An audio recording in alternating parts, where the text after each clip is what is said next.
All India personal law board के जिन नुमाइंदों ने इस प्रोग्राम को आयोजित किया, मैं आप सब की ओर से और मंच की ओर से बधाई देता हूं कि ये ऐतिहासिक संघर्ष, ऐतिहासिक एक अपने हक अधिकार के लिए एक आवाज़ खड़ी कर रहे हैं। मैं यहाँ पर सिर्फ यही कहना चाहूँगा कि अभी मेरे पूर्व के वक्ताओं ने एक बात कही, हम भारत के लोग जो जिसे संविधान को ही हमारा धर्म मानना पड़ेगा, संविधान ने हमको अधिकार दिए हैं, उस अधिकारों की अवहेलना ना हो, इसके लिए हमको एकजुट होना पड़ेगा। मैं भारत के आदिवासी क्षेत्र राजस्थान से आया हूँ। मैं तो ये नारा देने आया हूँ कि अब देश को, हमें सभी आवामों को, सभी लोगों को एक ही नारा देना चाहिए, संविधान ही हमारा धर्म है और इस धर्म के लिए हम कुछ भी कर गुजरेंगे। इसको रोकने वालों को, तोड़ने वालों का हम मंसूबा पूरा नहीं होने देंगे, ये कहने के लिए मैं आया हूँ। मैं यहाँ ये इसलिए कहने आया हूँ कि जैसा तिरंगे के बीच में एक निशान बना हुआ है, मेरे आदिवासी क्षेत्र के अंदर एक निशान है हमारा झंडा, जिसमें हमारे आदिवासियों के झंडे में सूरज का निशान है, चांद का निशान है और तारे का निशान है।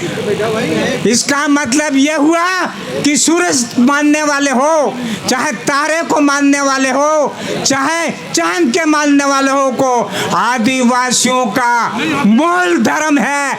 इन सब का सहयोग करना, रक्षा करना, सहायता करना, ये हमारा मूल धर्म है कि संविधान हमारा आगे बढ़ेगा। इन्हीं बातों के साथ में जिस तरह से ये बात आज कर रहे हैं, ये पूरे देश में आम व्यक्ति इस वक्त संशोधन बिल के विरुद्ध में आवाज़ उठाएंगे और हम सब इसका समर्थन करते हैं कि ये बिल वापस लिया जाना चाहिए।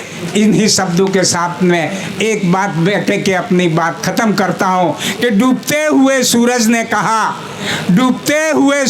कहा, मेरे डूबने के बाद इस संसार को उजाला कौन देगा। तब कहीं आप जैसे टिमटिमाते दीपक ने कहा, मैं कोशिश करूंगा अमन, सैन, शांति और देश के उद्धार के लिए, इसी संकल्प के साथ में हम जाएंगे। बहुत बहुत जय जोहार। मैं भारतीय ट्राइबल पार्टी का राष्ट्रीय अध्यक्ष हूँ। हमारे छोटू भाई वसावा और महेश भाई द्वारा बनाई हुई पार्टी है, जो हमारे इन सब लोगों के लिए काम करने का संकल्प के साथ आगे है। और भारतीय बहुजन अलायंस बना है, जिसका भी एक हमारा मिशन है, जो समय समय पर हम आपके साथ बीच रहेंगे और हम सब मिलके संविधान और लोकतंत्र को बचाएंगे। क्योंकि लोक पर तंत्र बैठ गया है और तंत्र पर लोक पर तंत्र बैठ गया है और तंत्र पर राजनीतिक सत्ताधारी पार्टियां बैठ गई हैं और उसके भी ऊपर बैठ गए हैं, घटना घटाने में भी कमा रहे हैं और समाधान में भी कमा रहे हैं और देश को आपस में लड़ा रहे हैं। हम सब सावधानी से अपने आप को कानून के दायरे में रखते हुए आगे काम करते रहेंगे। मुझे बोलने के लिए मौका दिया, बहुत बहुत आभार। जोहार, सलाम, जोहार भीम।